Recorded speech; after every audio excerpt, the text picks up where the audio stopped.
మెదక్ జిల్లాలో ఎలక్ట్రిసిటీ అధికారులకు ఫారెస్ట్ అధికారులకు మధ్య ఘర్షణ జరిగింది. విద్యుత్కు అంతరాయం కలగకుండా వైర్ల కింద ఉన్న కొమ్మలను తొలగిస్తున్న కార్మికులను ఫారెస్ట్ బీట్ ఆఫీసర్ సాయి అడ్డుకున్నారు.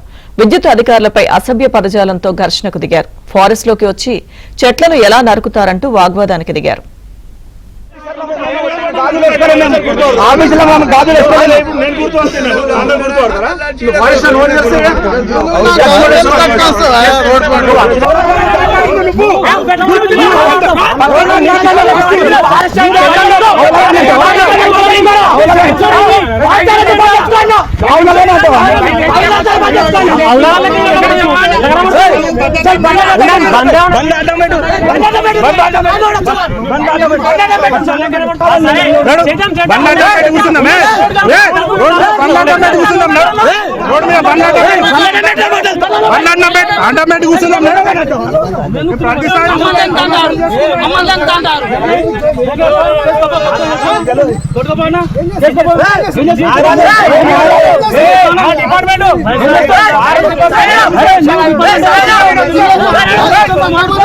రాత్రి ఎంత కష్టం రాత్రి